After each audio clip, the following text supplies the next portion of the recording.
Welcome students. आज हम पढ़ेंगे ऑर्गेनिक केमिस्ट्री में अल्ट्रावायलेट विजिबल स्पेक्ट्रोस्कोपी में एब्सॉर्प्शन एंड इंटेंसिटी शिफ्ट्स। अवशोषण शीर्ष का विस्थापन, शिफ्ट्स ऑफ एब्सॉर्प्शन पीक्स। किसी परमाणु अथवा समूह के प्रवेश से किसी यौगिक के लैम्डा मैक्स या ई मैक्स के मान से किस प्रकार का परिवर्तन होता है, उस हिसाब से अवशोषण शीर्ष का विस्थापन निम्न 4 प्रकारों का हो सकता है।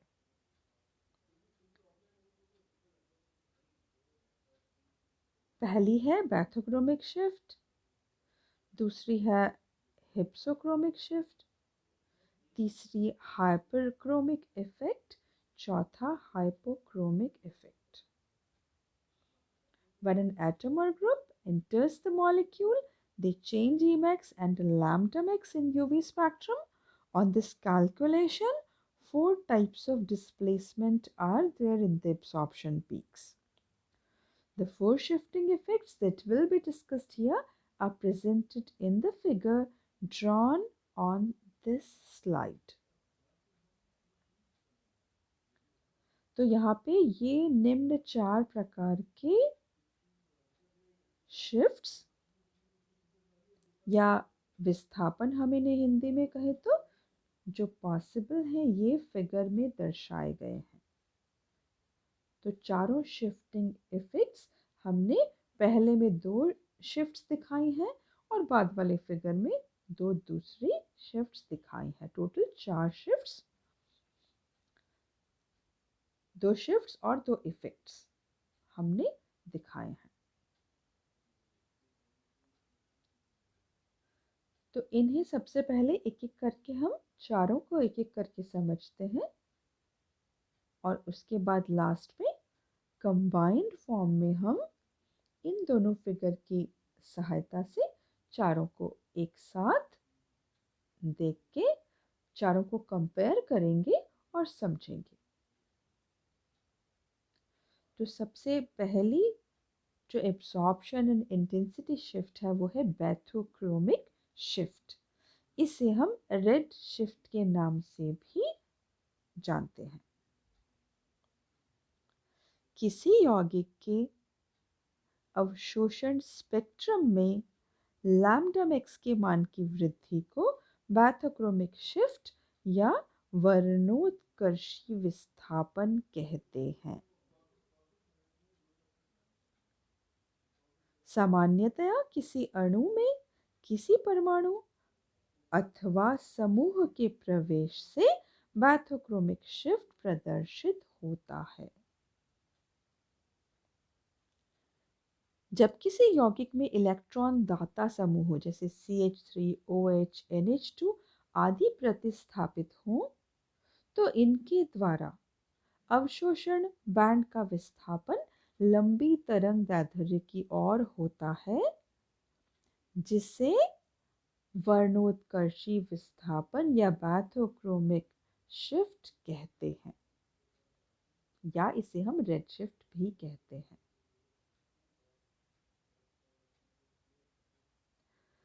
इस बैथोक्रोमिक शिफ्ट में लैम्डा मैक्स के मान में वृद्धि होती है, अतः अवशोषण शीर्ष या एब्सॉर्प्शन पीक दृश्य प्रकाश के लाल रंग की ओर खिसक जाती है। जैसे एग्जाम्पल के तौर पे बेंजीन का अभिलाक्षणिक बी बैंड 256 nm पर प्राप्त होता है।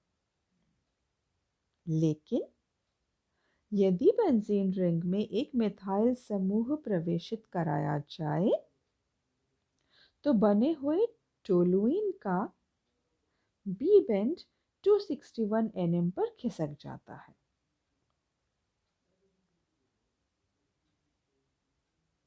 कभी कभी विलायक परिवर्तन से भी बैथोक्रोमिक शिफ्ट प्रदर्शित होता है।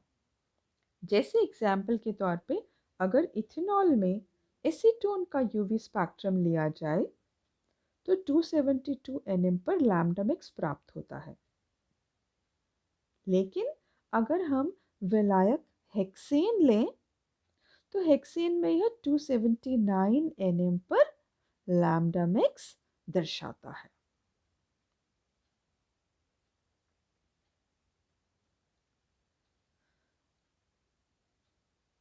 ये इस चित्र की सहायता से, फिगर की सहायता से आसानी से बैथोक्रोमिक शिफ्ट को समझा जा सकता है। तो ये इंटेंसिटी और वेवलेंथ के बीच में फिगर ड्रॉ किया हुआ है, ग्राफ ड्रॉ किया है। इसके अंदर आप देखो, जो ऊपर एक एरो है वो राइट साइड की ओर शिफ्ट दिखाई हुई है। मतलब यौगिक के अवशोषण स्पेक्ट्रम में किस में वृद्धि हो रही है? लैम्डा मैक्स के मान में वृद्धि हो रही है, जिसे हमने एक तीर की सहायता से दिखाया है।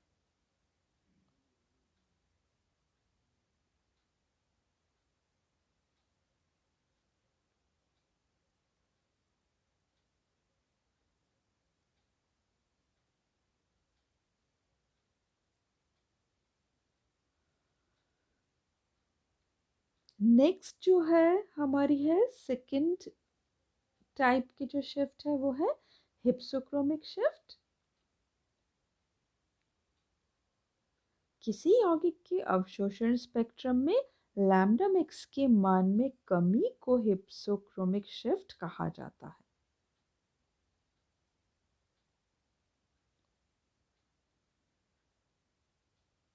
कुछ यौगिकों में किसी परमाणु या समूह को प्रवेशित कराने से उसके यूवी स्पेक्ट्रम में लैम्डा मैक्स का मान कम हो जाता है।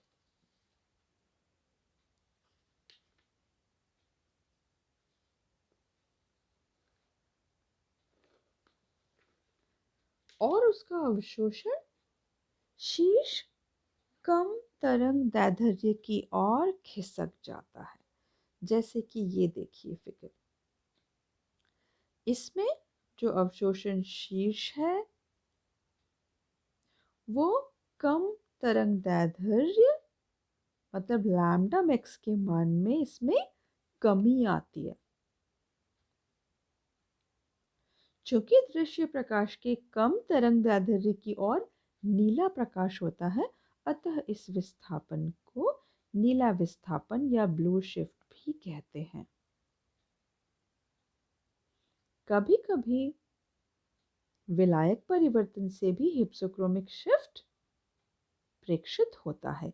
जैसे एग्जाम्पल, हेक्सेन में एसिटाल्डिहाइड का आर बैंड 293 nm पर प्राप्त होता है, लेकिन आइसोऑक्टेन में यह बैंड 290 nm पर खिसक जाता है।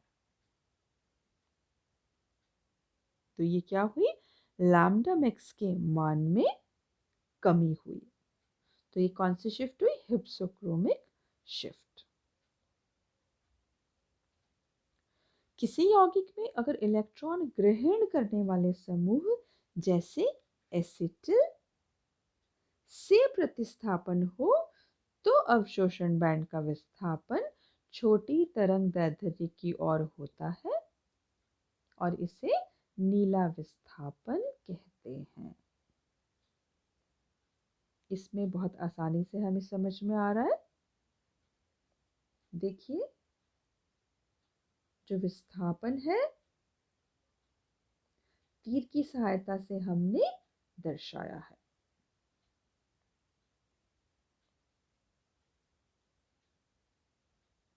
थर्ड टाइप अब देखते हैं, वो है हाइपरक्रोमिक शिफ्ट। हाइपरक्रोमिक प्रभाव।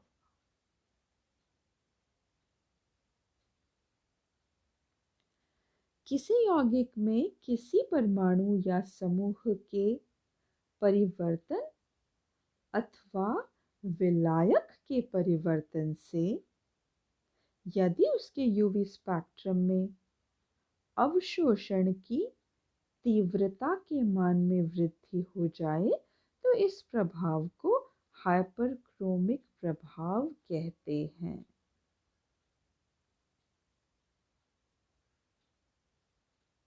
जैसा कि इस चित्र में आप देख सकते हैं।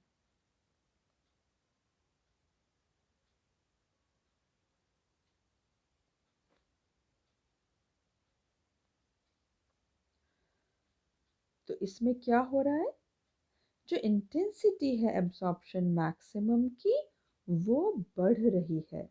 तो देखो हमने तीर से दर्शाया है ऊपर की ओर ईमैक्स के मान में वृद्धि हो रही है, तो तीर ऊपर की ओर दर्शाया गया है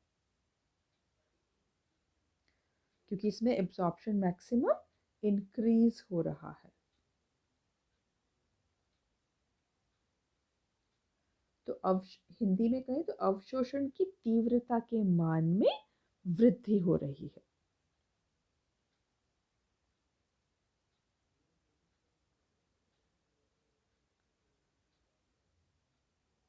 एग्जाम्पल के तौर पे अगर हम इसका कहें तो जैसे बी बेंट के लिए जो बेंजीन है उसकी ईमैक्स होती है 204 और जो टोलुइन है अगर बेंजीन में CH3 ग्रुप का सब्स्टिट्यूशन कर दिया जाए तो टोलुइन है उसका ईमैक्स है 225। तो इसमें ईमैक्स की वैल्यू देखो, बेंजीन में 204 ही थी जबकि टोलुइन में 225 हो गई, तो ईमैक्स के मान में वृद्धि हो गई। तो CH3 इस प्रतिस्थापी समूह के कारण बेंड की तीव्रता बढ़ गई। नेक्स्ट जो फोर्थ टाइप है वो है हाइपोक्रोमिक प्रभाव, हाइपोक्रोमिक इफेक्ट। किसी यौगिक में एक परमाणु या समूह के परिवर्तन अथवा विलायक के परिवर्तन से यदि उसके अवशोषण की तीव्रता के मान में कमी हो जाती है, अर्थात यूवी स्पेक्ट्रम में उसका अवशोषण शीर्ष नीचे हो जाता है, तो इस प्रभाव को हाइपोक्रोमिक प्रभाव कहते हैं।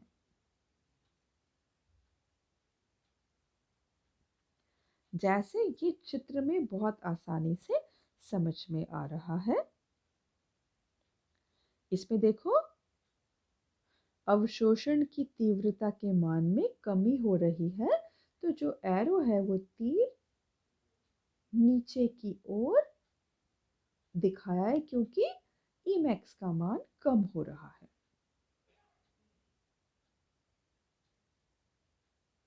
तो ऐसे प्रभाव को हम कहते हैं हाइपोक्रोमिक इफेक्ट। अब एग्जाम्पल के तौर पे हम देखें तो जैसे बी बेंट के लिए बेंजीन है, बेंजीन का ईमैक्स है 204 और अगर क्लोरोबेंजीन देखें तो क्लोरोबेंजीन में ईमैक्स है 190। तो ईमैक्स के मान में क्या, बेंजीन का 204 था, क्लोरोबेंजीन का 190, तो ईमैक्स के मान में कमी आ गई। किसके कारण, बेंजीन में जब क्लोरो ग्रुप का सब्स्टिट्यूशन कर दिया तो क्लोरोबेंजीन हो गया और क्लोरोबेंजीन का ईमैक्स बेंजीन से कम है, 190 ही है क्लोरोबेंजीन का, जबकि बेंजीन का 204 है।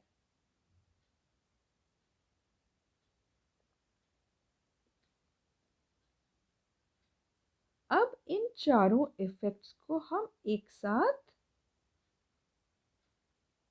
इन दोनों चित्रों की सहायता से समझते हैं।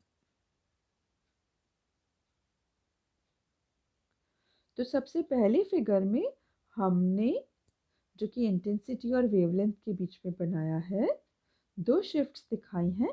पहली है ब्लू शिफ्ट, दूसरी है रेड शिफ्ट। रेड शिफ्ट इसे बैथोक्रोमिक शिफ्ट भी कहते हैं, ब्लू शिफ्ट को हिप्सोक्रोमिक शिफ्ट भी कहते हैं। तो इसमें देखो रेड शिफ्ट या बैथोक्रोमिक शिफ्ट में क्या हो रहा है, लैम्डा मैक्स के मान में वृद्धि हो रही है।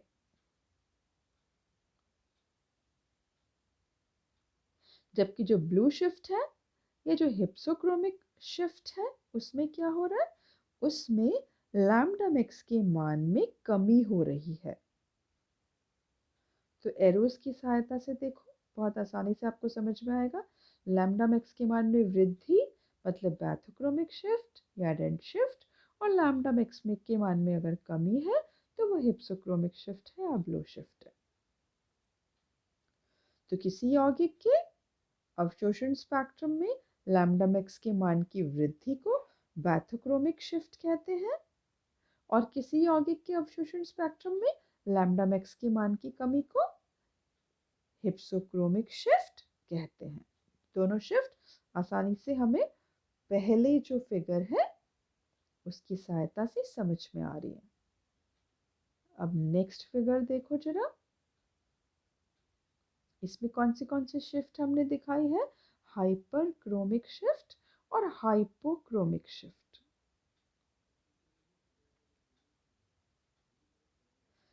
पहली हाइपरक्रोमिक शिफ्ट में देखो ईमैक्स के मान में वृद्धि हो रही है, तीर ऊपर की तरफ दिखाया है।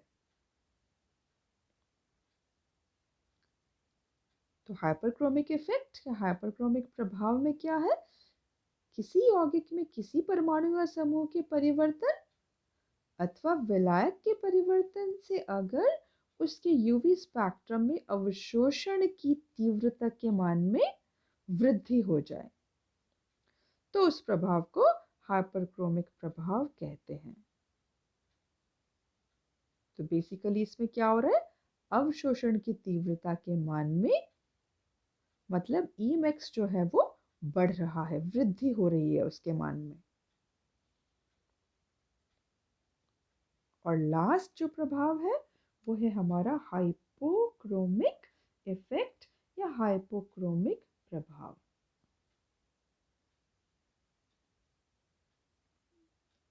किसी यौगिक में एक परमाणु या समूह के परिवर्तन अथवा विलायक के परिवर्तन से यदि उसके अवशोषण की तीव्रता के मान में कमी हो जाए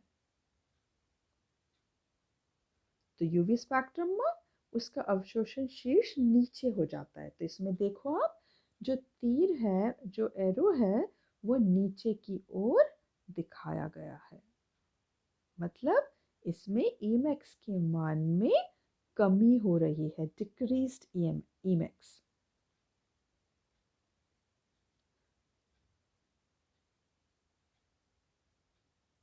तो आशा है आपको ये चारों शिफ्ट्स इन दोनों फिगर की सहायता से बहुत आसानी से समझ में आ गई होंगी। जो हाइपरक्रोमिक प्रभाव अथवा हाइपोक्रोमिक प्रभाव बैथोक्रोमिक विस्थापन अथवा हिप्सोक्रोमिक विस्थापन के साथ साथ हो सकते हैं। अतः किसी समूह के प्रवेश से यौगिक के यूवी स्पेक्ट्रम में अवशोषण लैम्डा मैक्स व Emax दोनों के मान में कमी हो सकती है, अथवा एक के मान में कमी और दूसरे के मान में वृद्धि भी हो सकती है। इन चारों प्रभावों को हम एक साथ भी एक चित्र में भी बना करके दिखा सकते हैं।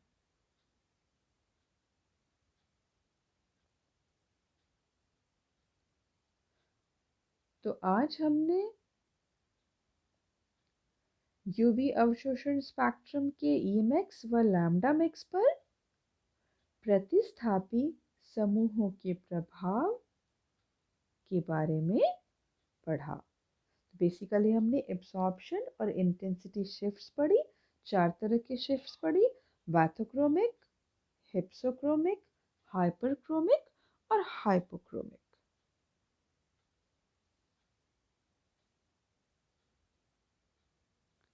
Thank you so much.